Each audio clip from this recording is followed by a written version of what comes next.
Assalamu alaikum dear students. This is lecture number 13 of week 7 for the course Electronic Design and Practice. Today's topic is Op-Amp Basics. This is section number 10.4 of chapter 10 Operational Amplifiers for the book Electronic Devices and Circuit Theory. And we have introduced op-amps in earlier lectures, in which we have concluded that op-amp is basically an IC, and it has two inputs and one output, and have two power supply connections. These two terminals serves as the input to the op-amp, and we can apply input on either terminals or at both terminals, that is V-in1 and V-in2, and we will get output from pin number 6. That will be the amplified version of these two inputs, and the gain of this amplifier is defined as the differential gain AD, and the differential gain of the op-amp is very large.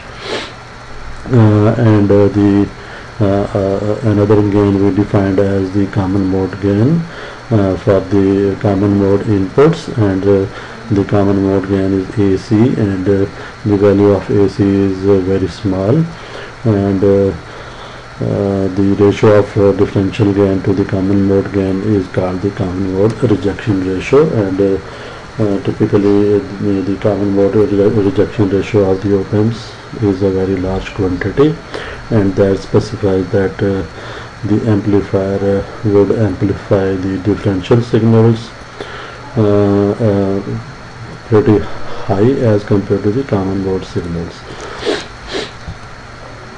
So this was the differential amplifier, and it has two inputs and have two outputs, and out of these two outputs any one of them can be taken as the output of the differential amplifier.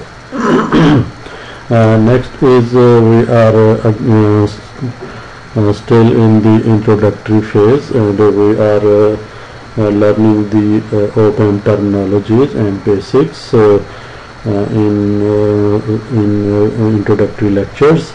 And in this lecture as well we would introduce some other quantities related to the op-amp, and towards that I am now going to introduce another important quantity, that is called the input impedance or input resistance of the op-amp.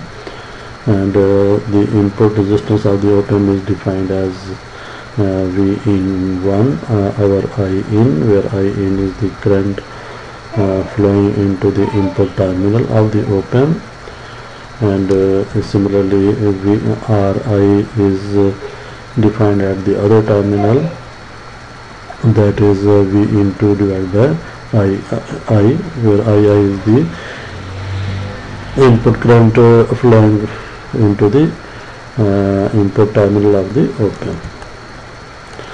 So we can represent the input impedance of the op-amp as the input resistance between these two terminals. If voltage is applied at the input terminal, then how much current that would flow into the input terminal would be the magnitude of that current would be defined by this input resistance. Similarly, if I apply voltage here and keep this terminal at ground, then what would be the magnitude of the current that would flow through into the input terminal? That would be limited by this input resistance of the op-amp. So whenever there is an input signal applied to the inputs of the op-amp, with the application of the input voltage, a current would flow into the input terminals. So for these BJT transistors, when you apply the input signal, then there would always be a signal current that would flow into the base of the transistor. So magnitude of this current and the voltage, the ratio of these two would define the input resistance of this op-amp. So typically the input resistance of the operational amplifiers with BJTs at the input stage would be typically in mega ohms range. It is quite large, but if you have differential amplifiers implemented with MOSFETs rather than BJTs, this input impedance would even be very large as compared to the op-amps with implemented with BJTs, because the MOSFETs would not take any input current from the gate of the MOSFET. MOSFETs have very high input impedance, so ideally the op-amp should have as much high input impedance as ideal. So MOSFETs would exhibit much better input impedance characteristics as compared to the BJTs. Symbolically we can represent the input impedance of the amplifier between these two input terminals Ri, and this input impedance is quite large for practical op-amps. So there is another impedance we can define at the output side, and the output impedance would be defined as the ratio of output voltage and output current, and the equivalent voltage source at the output side, a Thevenin equivalent, that we have usually model amplifier with these three parameters: input impedance, output impedance, and a dependent voltage source, and where this dependent voltage source value is gain into the input of the amplifier. So from this is the basic structure of the equivalent circuit of op-amp. So this structure is very important. So we have reduced the complex circuit of the op-amp in which there were many transistors connected within the IC, and we have we are not going into the details of the internal circuit, but we would be just look at the op-amp operation from the input terminals and from the output terminals. So we have simplified the circuit of the op-amp into this equivalent circuit model. So if you even if we did not go into the internal details of the op-amp, we can just you see the op-amps from the terminal point of view and still use the op-amp from terminals characteristics, and use the op-amp in many applications. And this circuit is the simplified circuit that we can use to study the operation of the amplifier from the terminal point of view. So from terminal point of view, we have number one, the input terminals, and the second is the output terminal, and these two power supply connections. So from the external side, op-amp has these five important terminals that we can use these terminals and apply these terminals for the input and output side and power supply connections, and use this op-amp to perform different functionalities, like we can use it as an amplifier, as a summing amplifier, difference, and much more applications. So it is very important to know how this device or module would be when we are using it from the terminals, and for that how it behaves from the input side when we apply signals, and how much the input impedance that it will offer. And again, if we look at the from the output side, and I am going to connect a load, then how this amplifier would be loaded from the output side, and how much the output impedance that it will offer, and how much gain the amplifier would have. Secondly, what are the power supply connections, and what are the output levels when we are connecting a certain amount of power supply at the output, at the supply terminals. So with the introduction of these input and output impedances and the gain of the amplifier, we can characterize an op-amp from these parameters as the op-amp has a finite input impedance, and it is in the range of mega ohms. So input impedance has a finite value, and it would be, for practical op-amps, it would be in mega ohms. It would be quite large. The non-zero output impedance, the op-amp output impedance would be of non-zero value, and it would be few ohms, and in the range of 10 to 20 ohms. So output impedance or output resistance would be quite low, whereas the input impedance would be quite high. So what would be the importance of having input impedance high and output impedance low, that we will later on see. So the op-amp should have the input impedance very large and output impedance very small. So the op-amp has a finite voltage gain, and it is of a large value, and it is around about 2 into 10 to the power 5 for LM741 op-amp. So from these characteristics of the op-amp, from the terminal point of view, we can idealize an op-amp. So what should be an ideal op-amp is, the ideal op-amp is the one in which the input impedance should be infinite, and the output impedance should be zero, and voltage gain should be infinite, and no current flows into the input terminals. So when you apply an input signal, the current flows through the input terminal should be very small, and ideally it should be zero. So zero current should be flowing through the input terminals. So an ideal op-amp should be having input impedance very high, approaching infinity, and output impedance should be very low, approaching zero, and gain should be very high, approaching infinity.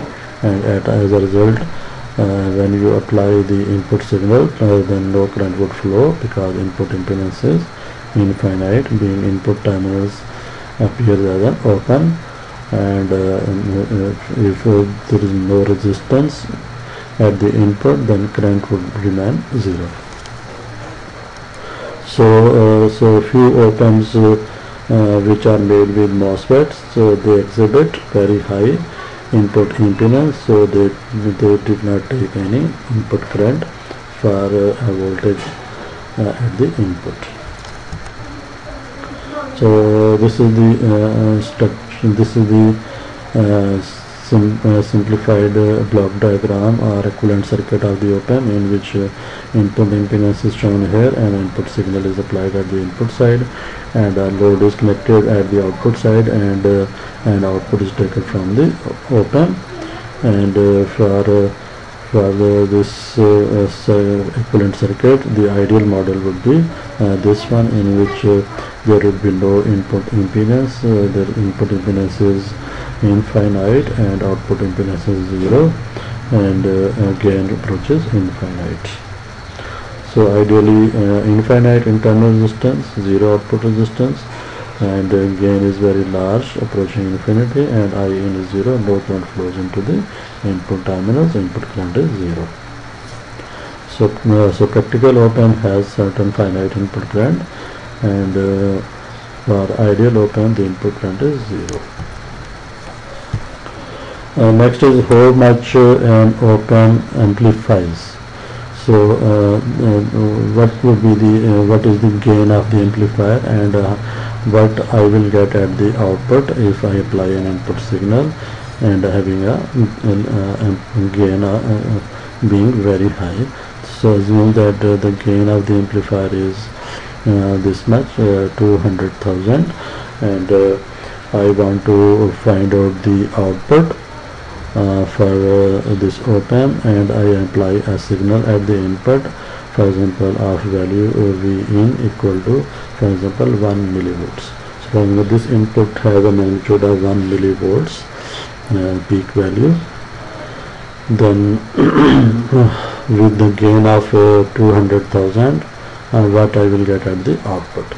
So for that, to find out the output, I know output is equal to gain into the input Vd, the gain to the difference signal, where Vd is equal to V1 minus V2, and I am assuming here, note that I am not taking any common mode gain or common mode output. So because I am assuming that this op-amp has a large common mode rejection ratio, and the common mode gain is very small, so I am assuming it is negligible. So only taking the differential gain, and differential gain is given, and Vd I can compute from this equation as V1 minus V2. So V1 is this voltage, which is for example 1 millivolt peak, and so V out is Vd is equal to V1 minus 0, V2 is 0, so Vd is equal to 1 millivolts. So gain would output would be equal to gain into Vd is 1 milli. So when I compute this value, the output would be equal to 200 volts.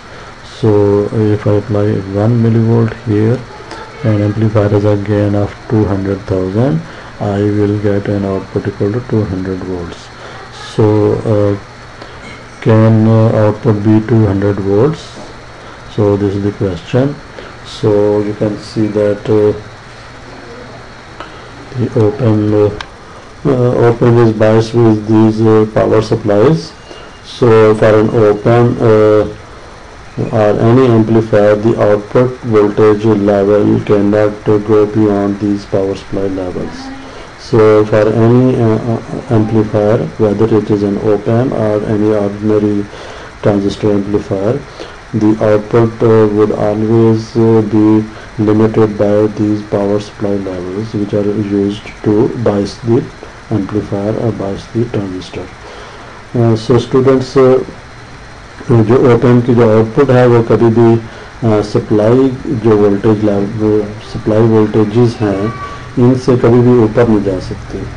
सो यहाँ पे जो output पे maximum voltage आप ले सकते हैं वो आप या तो प्लस VCC ले सकते हैं मैक्सिमम, या इससे कम आउटपुट आ सकती है, या माइनस VCC तक आपकी आउटपुट जा सकती है मिनिमम, या उससे कम रह सकती है. सो फॉर एग्जांपल मैं अगर यहाँ पे VCC अज्यूम करता हूँ 15 वोल्ट यहाँ पे और यहाँ माइनस 15 वोल्ट, तो आउटपुट कितने पॉसिबल हैं? मैक्सिमम 15 वोल्ट्स आ सकते हैं, इससे ज़्यादा नहीं जा सकते, मतलब 16 वोल्ट्स पे नहीं जा सकते. इवन 15.1 तक की वोल्टेज, आउटपुट की वोल्टेज 15.1 तक भी नहीं जा सकते. इसी तरह से अगर यहाँ पे मैं माइनस 15 वोल्ट्स सप्लाई कनेक्ट करता हूँ तो आउटपुट कभी भी माइनस 15 से नीचे नहीं जा सकते, मतलब माइनस 16 नहीं पॉसिबल. सो ये जो सप्लाई वोल्टेजेस हैं ये op-amp को आप पावर अप करने के लिए यूज़ कर रहे हैं, तो इसकी भी एक certain limited maximum value specify होती है डाटा शीट के ऊपर. सो फॉर एग्जांपल 741 op-amp के केस में जो आप मैक्सिमम सप्लाई यहाँ पे कनेक्ट कर सकते हैं वो प्लस माइनस 22 वोल्ट्स तक मैक्सिमम अप्लाई कर सकते हैं. कुछ ओपन में आप 25 वोल्ट भी अप्लाई कर सकते हैं, 30 वोल्ट भी अप्लाई कर सकते हैं, या भी 50 भी अप्लाई कर सकते हैं, but it can not be very high, it cannot be 100 to 200 and so the keep this thing in mind that output voltage level would be limited by these supply voltage levels. So if I am applying 1 millivolt at this point, and gain is 200,000, then output should be 200 volts, but 200 volts are not possible for an op-amp having supply voltages of, let's say, plus minus 15 volts. So output cannot go beyond 15 volts. So 200 volts output is not possible. So what happens is for a 1 millivolt signal, output would be in saturation, and it would be saturated at this supply voltage level 15 volts.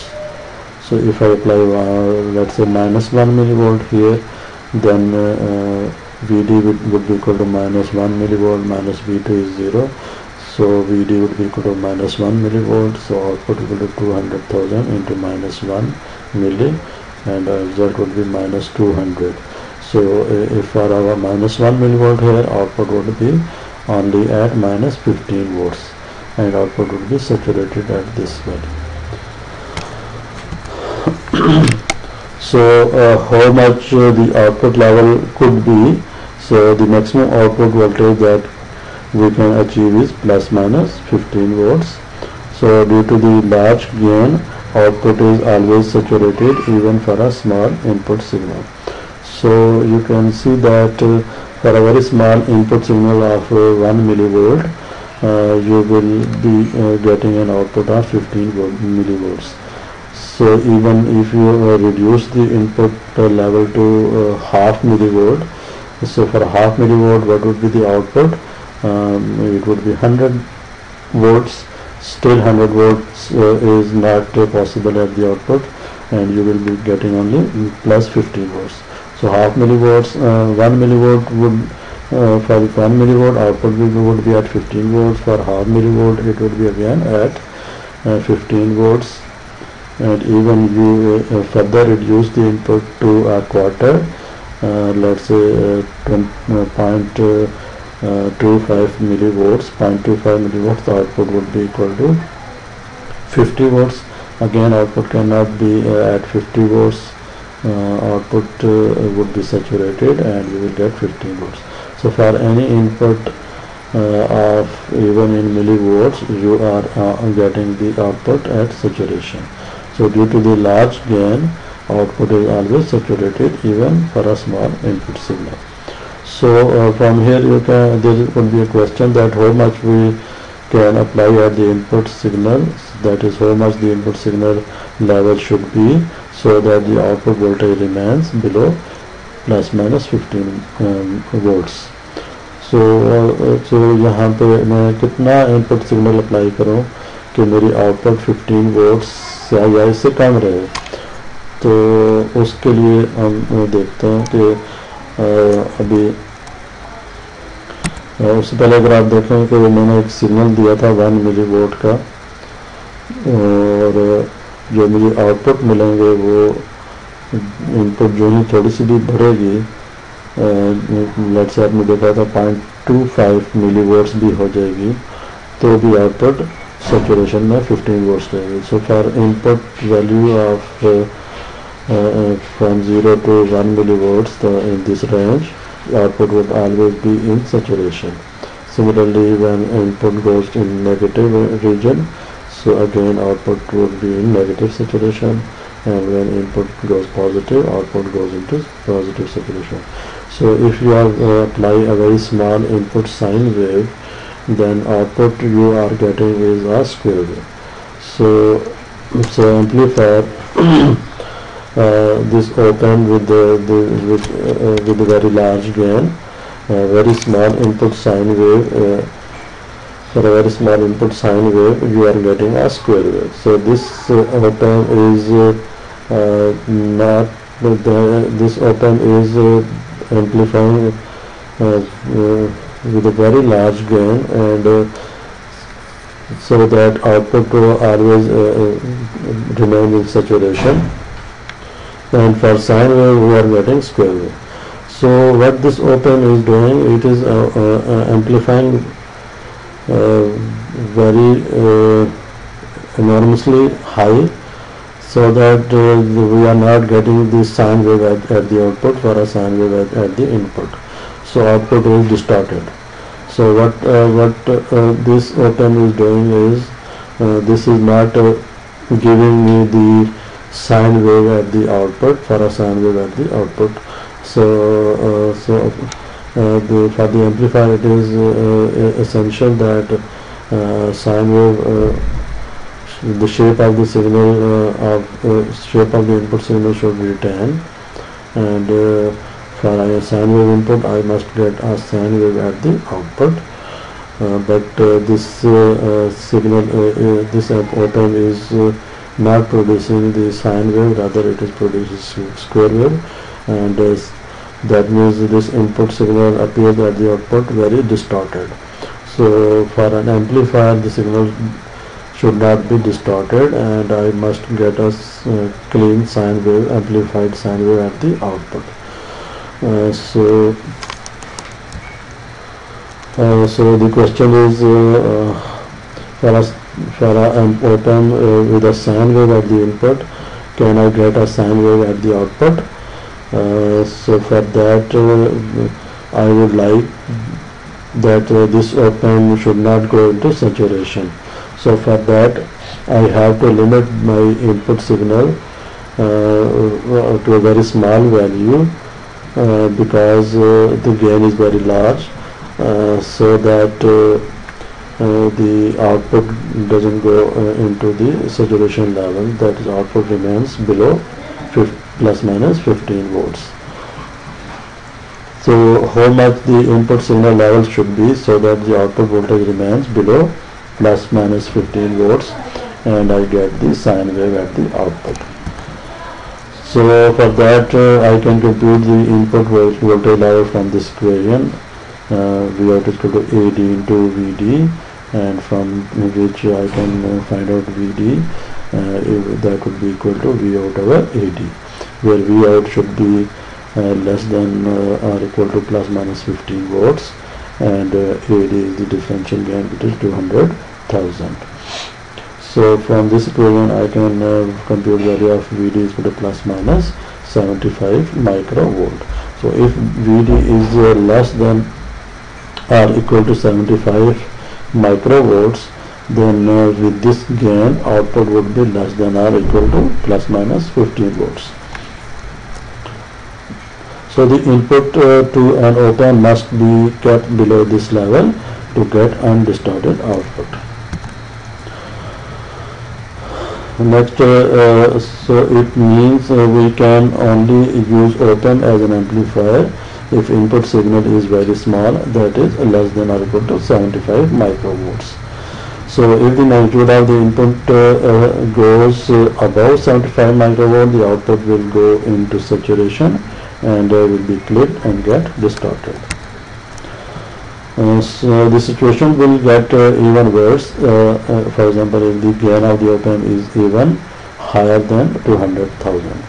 So for example, if gain is further high for an op-amp, which is 10 times, for example, higher than 200,000, then the input signal should be 10 times smaller than the value of for the gain of 200,000, that is it should be less than 7.5 microvolts, and with this gain the only 7.5 microvolt would be enough to make output saturation or output saturated.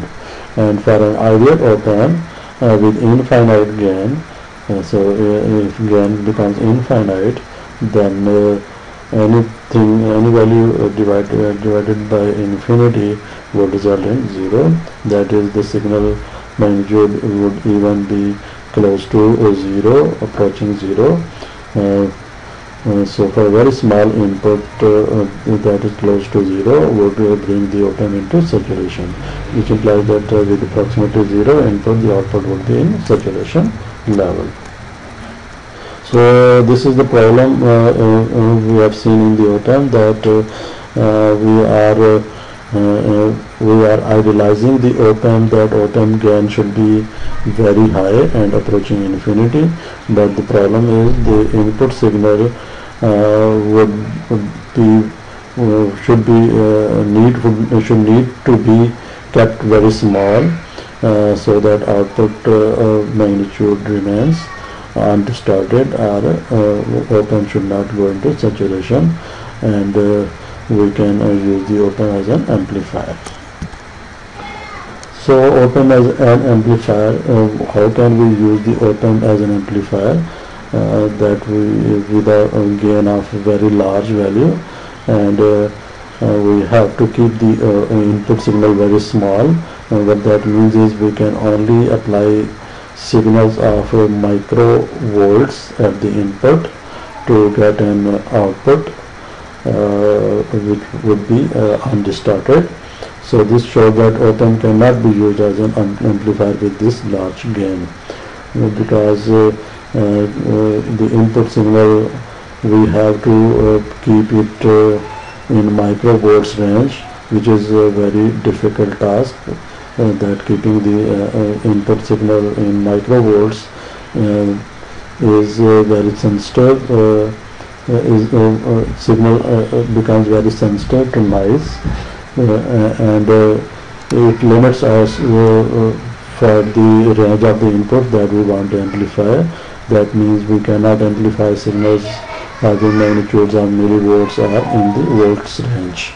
So how I can use the op amp for the signals of the range in millivolts or in volts to be used and amplify them using the op amp. So we have to reduce the gain somehow, and let we see कि हम op amp को किस तरह से use कर सकते हैं.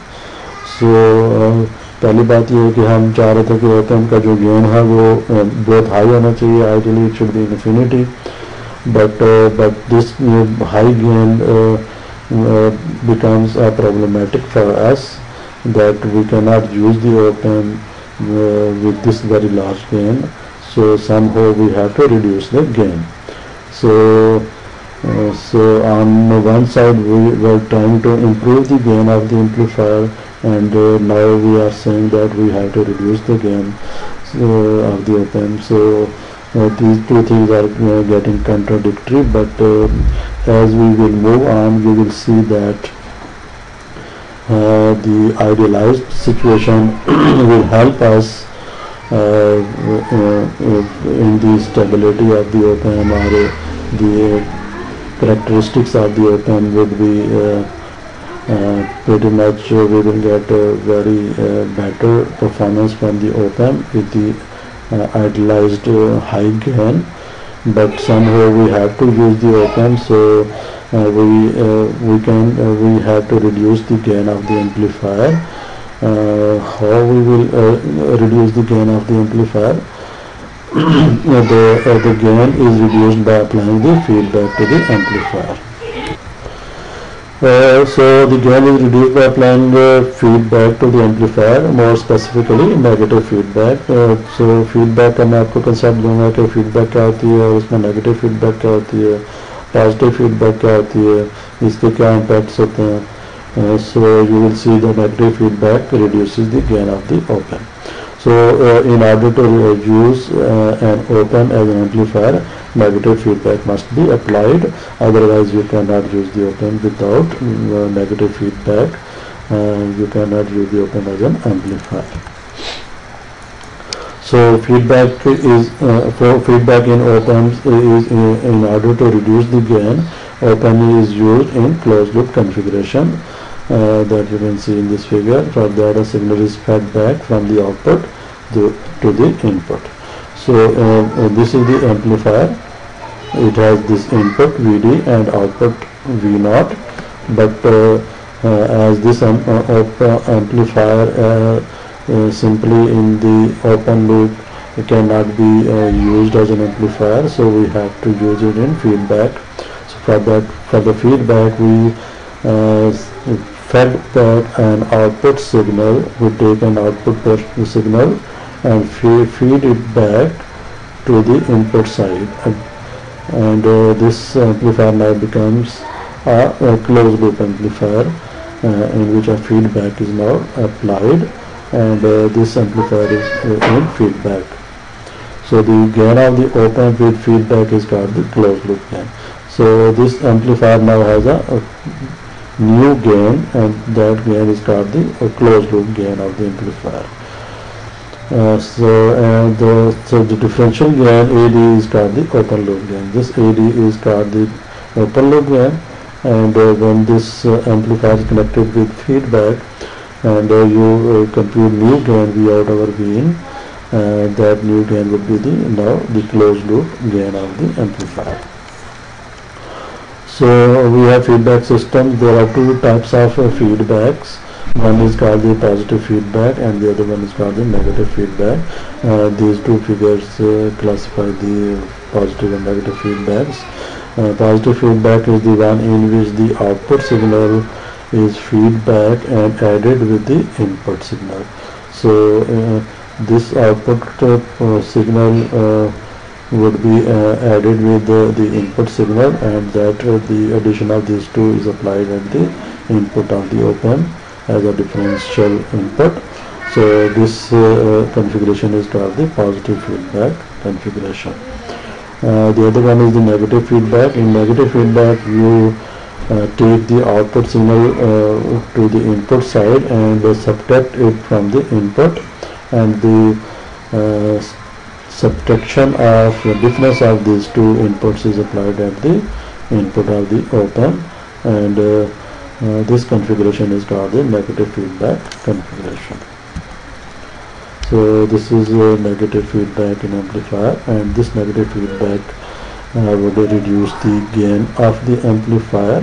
So closed loop gain of this amplifier would be very smaller, less than the open loop or differential gain of the amplifier that we will see in the next class, inshallah. Thank you, students. Thanks for today. Allah Hafiz.